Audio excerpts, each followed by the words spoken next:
After the game, Rice was talking about his free kick and he said that Nicholas Joba actually wanted him to cross the ball instead of shoot. Now, he obviously ignored that.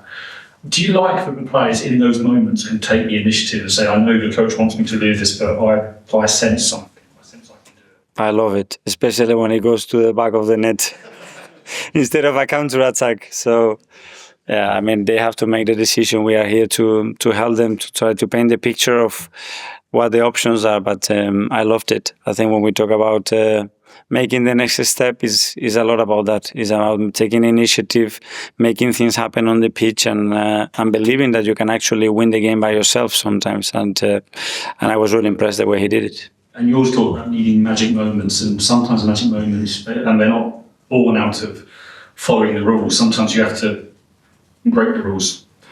For sure. And you have to do something that is not in the books. We always talk about that.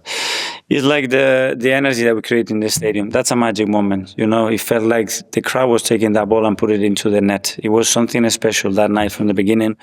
And when you're able to create those moments, I think you are more likely to experience the situation that we had a few days ago. And what's the reaction of the coaching staff when they tell a player, do this and it will work, and they do something completely different and it works? I think the first one probably is, you see, I told him to bend the ball like this, because the crowd and the people, they cannot really understand. I have my nephews telling me, I saw Nico telling them to put it over. He said, you don't want to know the truth. I'm guessing. Obviously, the Real Madrid game, there was the light show, there was your quotes the day before asking for the crowd to bring the atmosphere. Obviously, that must have had some impact on the game itself. Do you wish that kind of atmosphere was created a bit more across the season? Because obviously for the big games it's there, but would it be nice to be able to have that just for general league games too? Not to that extent, but a bit more hyped up. Well, that would be ideal. It cannot be the same, and probably shouldn't be the same, because then it wouldn't be as special as well. But I think we can all raise the level and the demands that we put to ourselves, to put the standards of how the Emirates has to be looking every single week, at least to a point, you know, and then we can raise the bar in special occasions to do something extraordinary. I think that has to be the aim. I think we have to have the best stadium, the best atmosphere in the world. That's what I will put the bar. With Kiwior, he's obviously come in and played well the other day. What have you made of his ascent in some ways? Because it can be quite hard to go from not playing much at all to then facing up to the campaign.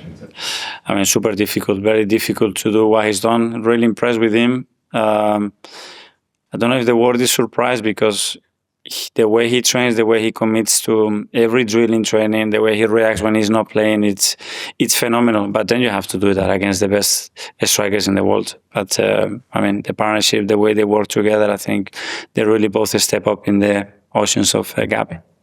I mean, you're talking about Declan taking it on his own to do the free kick and have a shot. Is that a sort of reflection of the journey that the team has been on over the last few years and getting a lot more mature and taking those decisions?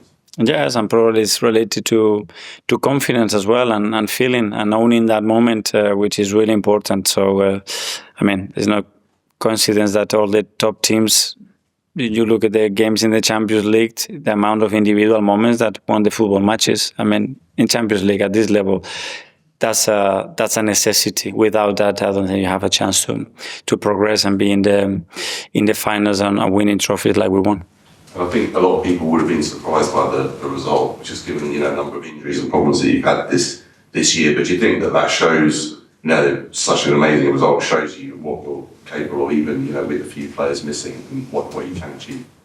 Yes, and I'm probably understanding as well that I think that's a reflection of a lot of months' work and how the players have maintained that level of belief and the standards throughout the season with all the issues that we have. So that means that the we is so strong, and within that there is a lot of people that contribute to that, especially the ones that they haven't played that much and they keep the standards and the level of the team so high.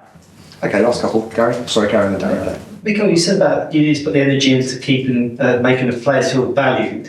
Does that mean that this summer you'll have quite a big involvement in the contracts that need to be signed with the players, as well as the new signings. So obviously Andre's new to the job, and he doesn't know the players the same way that you do. Does that mean you're going to have a much bigger role? No. I mean, I talked to the players, I talked to the club, what would be my idea, try to convince them, and especially feel if they are happy with us, fully happy, and they want to commit to us. But then that's for Andrea and the board ownership to get the right deal and the right contract. I don't want to get involved in that. That's for Andrea.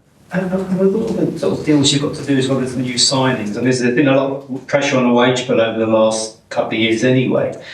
Do you have the financial power to do what you want to do without maybe getting the Champions? Do you need to get in the Champions League to do that every year to have the finances? Again, that's probably for him, for Rich, for team, for ownership to discuss those topics. I mean, for the right reason, we want to be playing the Champions League and at the highest and latest stages of that competition, because obviously without that and the models that we have for the future would be very difficult. So that's where we want to be. Okay, finally to Darren. Mikel, you mentioned focusing on the next game this weekend. How hard is it as a staff? You must have enjoyed the other evening. And how hard is it for you to switch back off the players and yourself to such a game like this after the highs of the week? When you're winning, I think pretty easy, because your energy is good, your mood is good, the team is performing, and you have a fantastic experience together. So you are looking forward to the next one. So there is no, I mean, that's a huge advantage, I think, when you have that momentum to keep going. So looking forward to the game tomorrow. Can you enjoy it before you focus on the next game yourself? I did enjoy, especially because obviously we had quite a lot of family together here, and it was such a special night that I did enjoy it for a few hours. Next day, watch it back, then enjoy it, but okay, things that we have to do better, and then into Brentford. Okay, guys. Thanks very much. Yeah, thank you. Thank you. Cheers. Thank you.